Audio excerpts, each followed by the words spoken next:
গোঘাটে আবারও লোকসভা ভোটের আগে ভাবাদিঘির রেলের জট কাটাতে এসে গ্রামবাসীদের বিক্ষোভের মুখে রেল দপ্তরের আধিকারিকরা।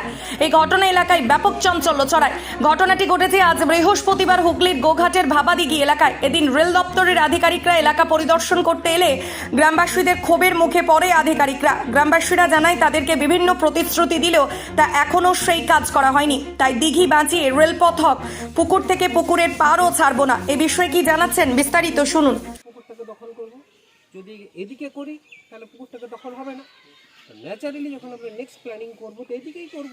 তাহলে এখনই পুরোটাই এখন করে দিন, আমাদের তো সেটাই চাইছি। এখন একটা সাইড আবার সে এক জায়গায় যাচ্ছে। আমার জমিটা বানানো আছে কোন জায়গায়, যে দুটো পয়েন্ট ওইদিকে একটা বানানো আছে, এইদিকে বানানো, এটাকে আমাকে জুড়তে হবে। এবার স্যার আমি একটা পয়েন্টে আসছি। ধরুন এটা যখন প্রস্তাবিত নকশা যখন সার্কুলার, যখনই দেখুন শুনে রাখুন, যদি আমরা কোনো ওয়াটার বডি, শুধু এই প্রজেক্ট না, যে কোনো রেলের প্রজেক্টে যদি আমরা কোনো ওয়াটার বডিকে এনক্রোচ করি, অধিগ্রহণ করি, তার সমতুল্য বা তার থেকে বেশি ওয়াটার বডি আমরা প্রোভাইড করি। ইভেন যে গাছ কাটি, সেই গাছের জন্য আমরা স্টেট গভর্নমেন্টকে পয়সা দিই, তার থেকে বেশি পয়সা।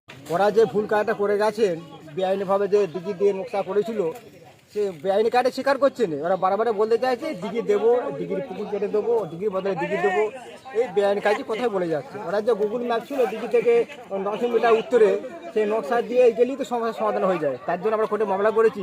ওদের ভুলটা স্বীকার করছে না, ওরা সে একইভাবে বেআইনি কথা বলে যাচ্ছে। আজকে কি বলে গেল? আজকে বলে গেল যে ততটুকু পুকুর নেবো, ততটুকু পুকুর কেড়ে দেবো। তা আবার হয়? আমরা বাস করবো পুকুর পাড়ে, আর পুকুর নেবো অন্য যায়। আপনারা কি চাইছেন এখন? আমরা চাইছি দিঘি মাসে রেল লাইন হোক।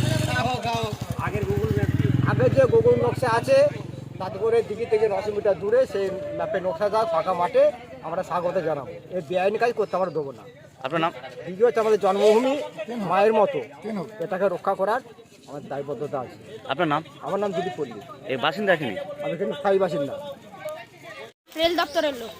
কোনো সমাধান কিছু হলো না না, সে বারবার এক কথাই বলছে যে এই করে দেবো, ওই করে দেবো, সেই করে দেবো, যেন জলকরটা যেন বোঝানো হয়। আমরা তো বারবার এক কথা বলেছি যে আমাদের জলকর বুঝবে না। আগে যদিও বা বলেছিলাম যে আমাদের পাটটা দিয়ে যাবে, এখন আমরা বলছি যে এখন আমাদের মানে মত ঘুরে গেছে যে আমরা এক চুল জায়গা ছাড়বো না, আমরা পারও দেবো না, একদম দেবো না। দিদি আপনার নাম? সামনাসামনি তাকে দেখতে চাই। দিদি আপনার নাম? শ্রাবণী মালিক, ভাবাদিঘির বাসিন্দা। ভাবাদিঘির বাসিন্দা।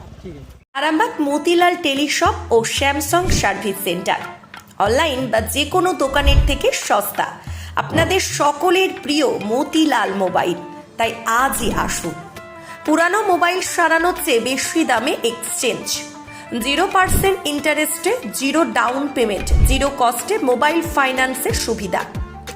আমাদের ঠিকানা পুরাতন বাজার, আরামবাগ হেডপোস্ট অফিসের বিপরীতে, আরামবাগ, হুগলি। আমাদের যোগাযোগ নাম্বার 7001304430।